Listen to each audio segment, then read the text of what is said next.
water jug, that's it. But the fact that he was in here and explaining to it over and over and over, Well, odd. but he doesn't look worried. He looks like he's trying to cover his tracks. Hey everyone, welcome back to another episode of Infamous.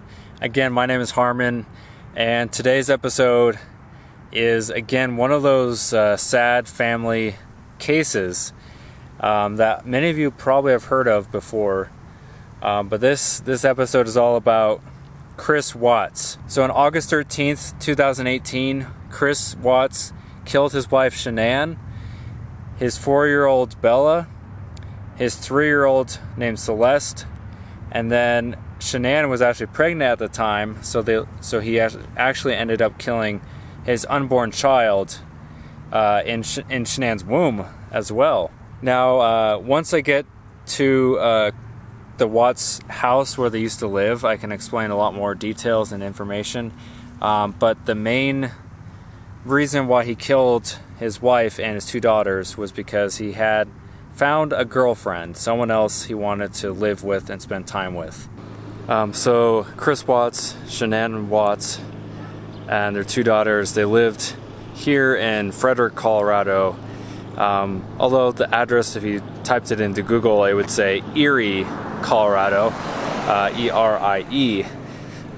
So it's basically kind of in the midst of Frederick and Erie, Colorado.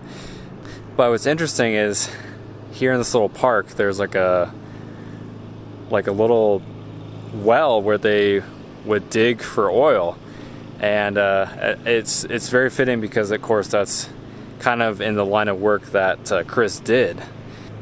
But anyway, so I'm about a block away, so I'm going to walk over and I'll show you guys where Chris Watts, Shanann Watts, and their 2 children, Bella and Celeste, live. It's a very nice residential area. You wouldn't expect it to be a place of terrible tragedy like this, but I guess you can't really put a face on where tragedy is supposed to occur. It can happen anywhere and any time, but I don't know, it just doesn't seem like it fits in this nice area. Like I mentioned at the beginning of the video, the main reason why Chris Watts decided to kill his family is kind of because he fell in love with this other woman, and he and Shanann, even though she was pregnant at the time, they weren't getting along really, and they were looking at potentially getting a separation or divorce. And so Chris was wanting to be with his new girlfriend that he started being with, and that kind of was the catalyst, so to speak, in what triggered him to want to just kill his whole family and start a new life with this girlfriend. I think Chris thought he would have had a lot more time to not only hide their bodies, but to be able to get things going with his new girlfriend. But thanks to the help of their friend and neighbor that lived next door, they were able to help put an end and stop before Chris and the new girlfriend, took off and lived their own lives. This is kind of what it looked like in the actual dump site, where it had like a oil drilling setup and some different things like that. But instead he decided to drive basically 40 miles to something that looks similar to this. I don't think I've ever really been up close to like a oil drill type situation, but these huge barrels are full of oil, as it says. Like,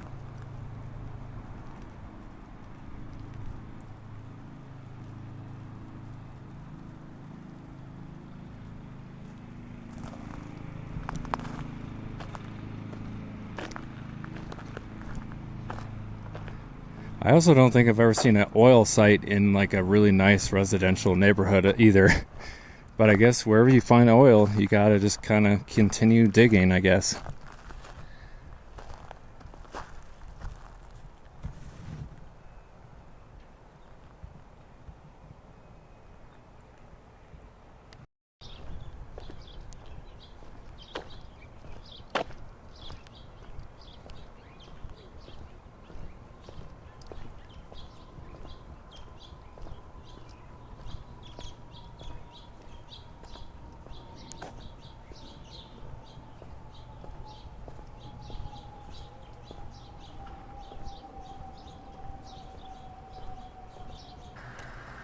What's that? You answer me? Yeah.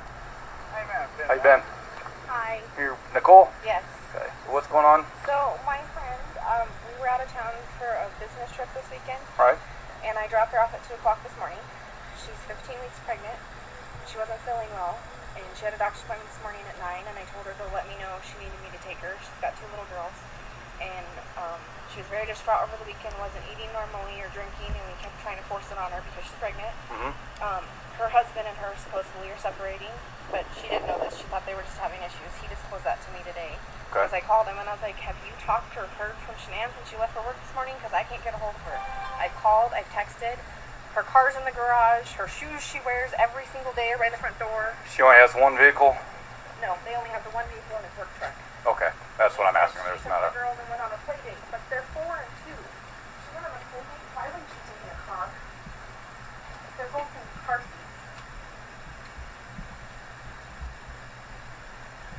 She had a doctor's appointment this morning at 9 and she didn't go to the doctor's appointment. Okay. No answer on the phone. Husband's on his way. Supposedly, but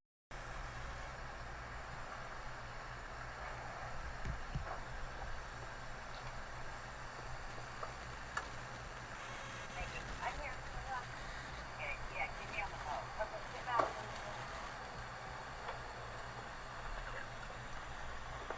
Scott, how you doing? How's it going? So this is the only vehicle she would have? Only one that, yeah. She would drive? Okay.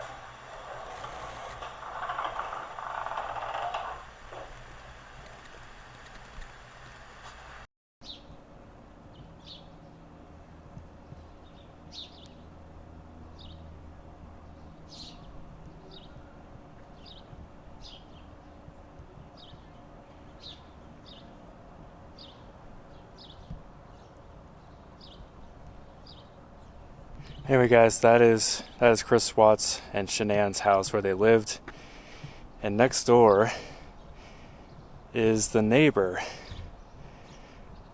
Their neighbor was also their friend, and they were able to use the neighbor's surveillance cameras that they had pointing towards the Watts' driveway, and they were able to see Chris Watts back up his truck into the driveway, and they never saw Shanann or the girls go into the truck. So they were able to use that information to put Chris with all of them and put the information together. Of course, after everything went down, it took about 6 hours or 7 hours before he finally confessed to killing all of them. But in the beginning, he mentioned that Shanann was the one who ended up killing the 2 daughters, and saying that she was in a fit of rage and she was the one that killed them, and then he killed her because of that. But that was just a complete lie. He was the one that killed all of them. But yeah, thanks to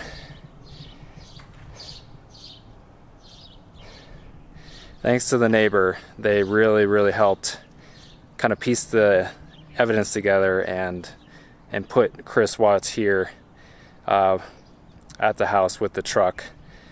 And so that was probably the main part of the evidence that they had. But anyway, this is 2825 Saratoga Trail, Frederick, Colorado.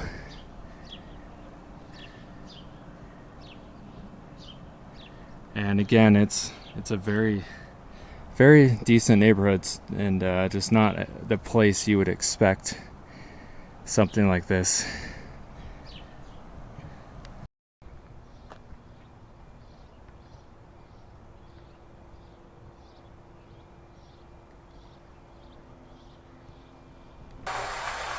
Loading my stuff up in my coolers, my water jugs, my book bag, my computers, some of the tools that I have in my toolbox. I knew I was going to have to do some pumping into rubbers today. So I was out so far. This is him at 517.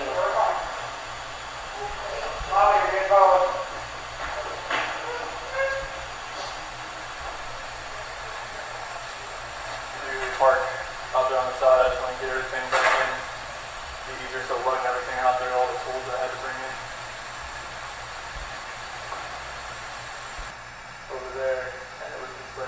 But if any action would have happened, any cars or anything left your house, I would Yeah, if it have. would have been like right in that area, they should have picked me.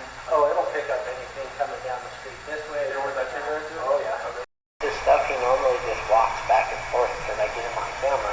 What does he usually load up? All he usually has is a lunchbox and a book bag, looks like a computer, and usually a water jug. That's it. But the fact that he was in here and explaining to us over and over and over, Well, odd. he doesn't look worried. He looks like he's trying to cover his tracks. You know what I'm saying? Right. And if he's loading his stuff, why isn't he walking back and forth? But I can't see what he's doing in the back of the truck because he pulled into the garage. And he knows my camera's there. Any friends she would be hanging out with? I mean, I know. I guess her Amanda, parents are out of state. across country, North Carolina. Oh. Yeah, so that's not happening. But all the girls with blankies are gone. Their blankie they sleep with, they don't leave anywhere without them. Good. Nothing else appears to be missing though. Just No. stuff you'd take for a quick trip. You can drive Her phone's here? Her phone's here. Does she work? Yeah, she works from home. Oh, from home. She works just as her lifeline. You know her passcode? I don't know her passcode. It used to be 2385 and now it's 6 digits. What's the baby's due date? 131 19. What's she do for work? She works a direct sales company called Drive. Because you told me that she went on a play date with the girls and then That's what she told me. Daddy said you told her that That she went with some friends with, she went to go to a friend's house with the kids. That's why they weren't at school. Daddy said you told her that she left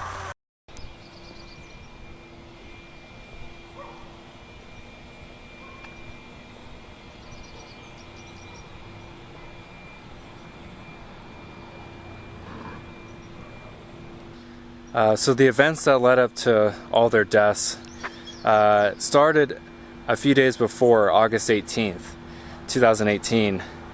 So a few days prior to them being killed, Shanann actually took a business trip out of Colorado, and I guess she was working on some sort of business. I think it was like a makeup business, if I remember right, on top of my head. But she traveled, I think, quite frequently for that business, and so prior to the 18th of August, she took a trip out of state. She came back, I believe the day of or the night before everything happened. And of course, that is when Chris claimed he had an argument with Shanann, and that's when everything kind of happened from there. When she flew back to the house, she actually was dropped off by her neighbor friend that I mentioned earlier, the one right next door with the camera surveillance. And ever since the night before, her neighbor friend said she hadn't seen her or the kids. And so that was also kind of a red flag, as usually they would see each other, hang out almost every day while Chris was working.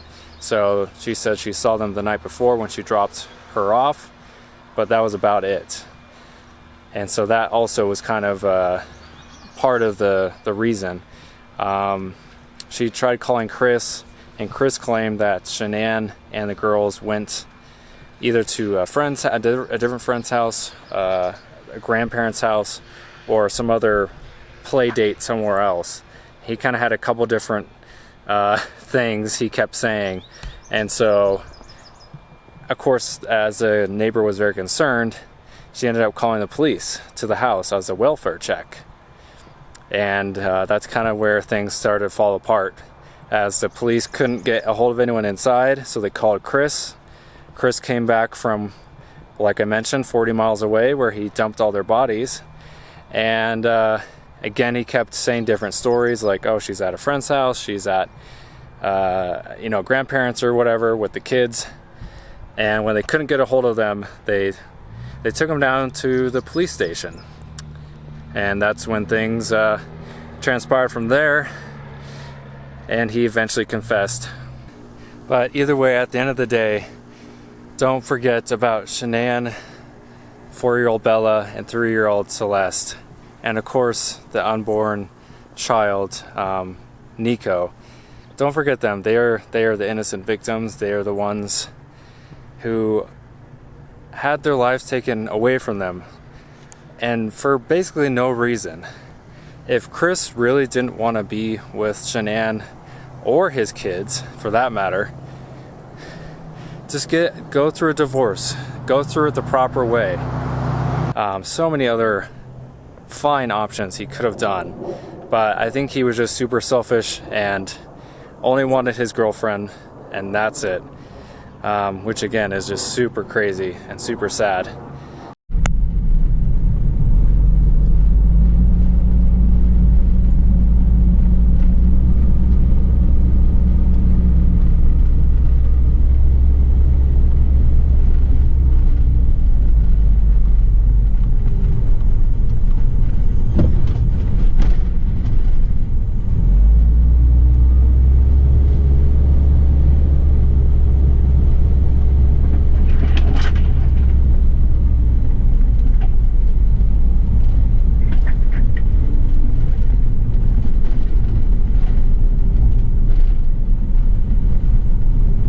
Only a couple miles outside of Roggen, Colorado is the dumping site and the final resting place of Chris Watt's wife, Shanann, their 4-year-old Bella, and their 3-year-old Celeste.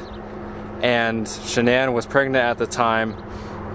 They were actually going to name, I think, their little boy named Nico. Most of the reports say that Shanann was actually killed in the home, and Chris put her in the truck, and then Chris killed 4-year-old Bella and 3-year-old Celeste at the actual dumping site. And so that is where I'm going to take you guys. Like I said, it's only a couple miles up this dirt road just outside of Roggen, Colorado. So sad, but we're going to go there and check it out.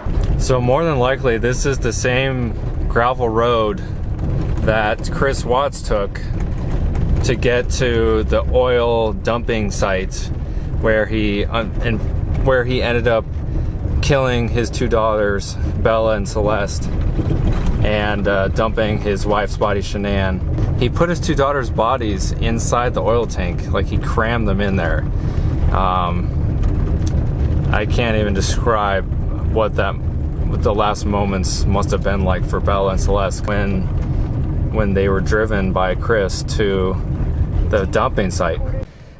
I'm really far out in the middle of nowhere, Colorado. Even though it's only a few miles outside of the town of Reagan, it's still out in the middle of this oil field pasture area, as I believe that Chris was working at some sort of oil field, and so he obviously had access to this oil field tank site.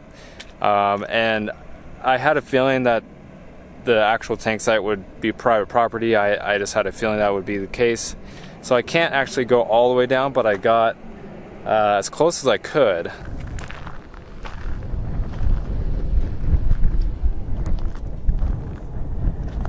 I don't know if you guys can make it out, but the actual gas or oil tanks are right there. And inside those tanks is where he put 4-year-old Bella, 3-year-old Celeste, and nearby he dumped Shanann's body with unborn child that they would have named Nico. I just can't even fathom what the girls must have been going through in their last moments. Because if you didn't know like the full story, Chris killed Shanann in the house, wrapped her up in some sort of blanket, put her in the truck, put 4-year-old Bella and 3-year-old Celeste in the back seats of the truck. They were asking what's wrong with mommy, and he was saying something like, oh, well, she's just sick, so she's lying down. Unbeknownst to them that she was already dead. And then when he got here to the oil field down there, he ended up strangling both girls one at a time. I don't remember exactly the order. Anyway, so Chris Watts is currently serving different life sentences. I believe one for each child. So one for Bella, one for Celeste, one for the unborn child, one for Shanann. Last I checked, he was in a prison here in Colorado, but I think they might have moved him due to safety concerns. Thank you guys for watching another episode of Infamous.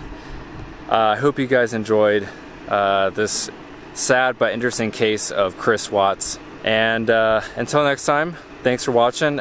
Tune in for next episode of Infamous. My name's Harmon, and I'll see you guys on the next adventure.